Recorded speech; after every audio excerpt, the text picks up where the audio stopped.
British sixth formers have achieved some of the best A-level results seen for several years.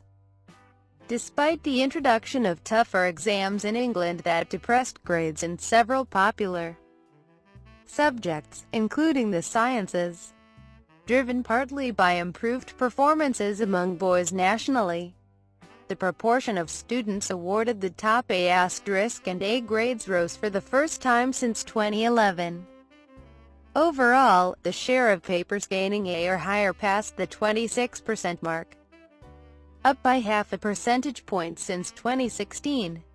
But the improvement was tempered by a more downbeat performance in the 13 subjects, such as English, science and history, taken by pupils in England that have been overhauled in changes that date back to Michael Gove's time as Education Secretary.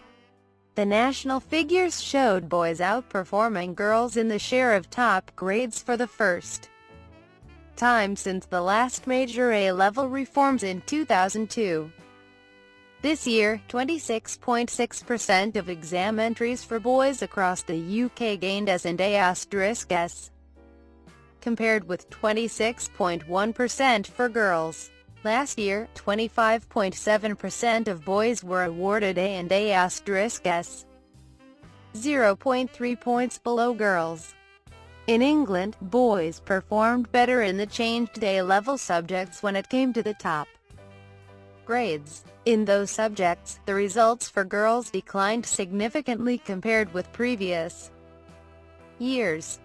Uncertainty over their prospective results appeared to have caused some students to hold off committing to a chosen university.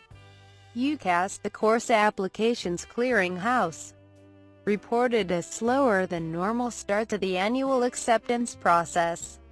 The changes in England, which led to claims that this year's A-levels would be among the toughest ever, stripped out modular as levels that had been examined after the first year of the course. The new A-levels had less coursework and instead relied on final exam marks.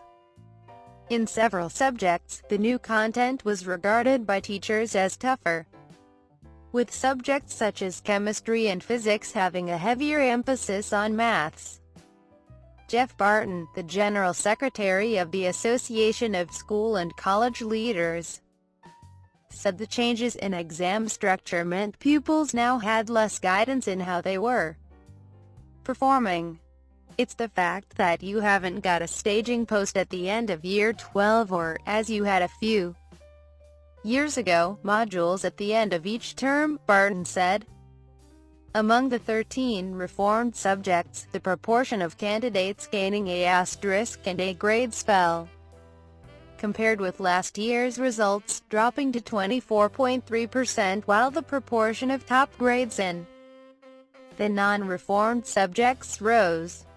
Among the reformed subjects, there were falls in the number of A** as awarded in physics, chemistry and biology. In some cases, such as history, boys increased their share of top grades while those of girls fell.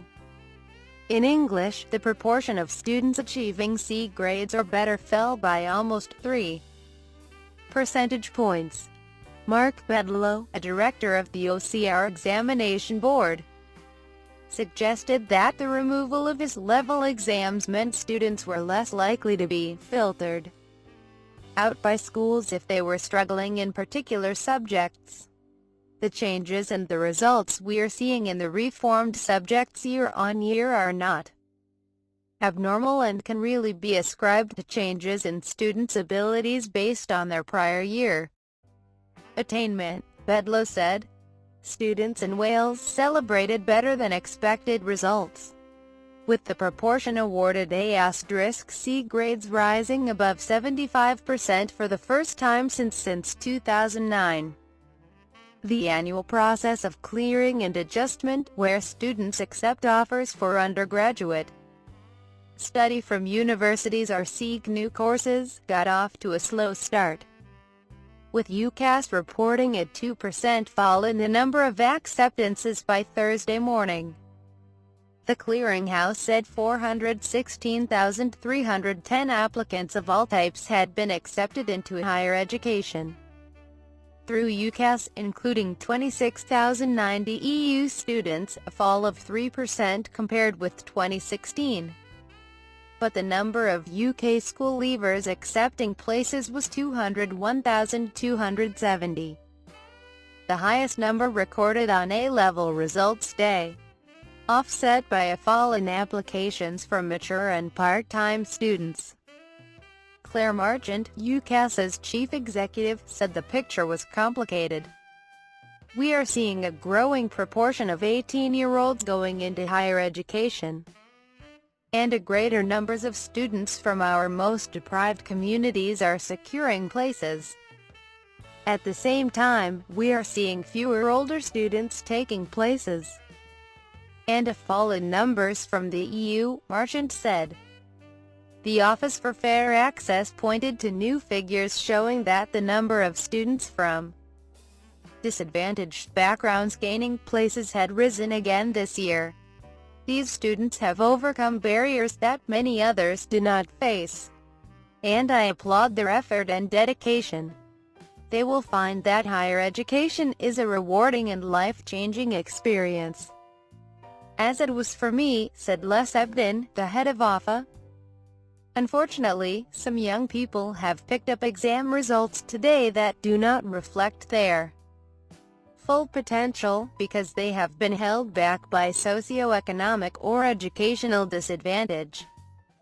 Among those going to university will be Malala Yousafzai, who survived an assassination attempt by the Taliban in Afghanistan in 2012 and subsequently won the Nobel Peace Prize for her work encouraging girls into education.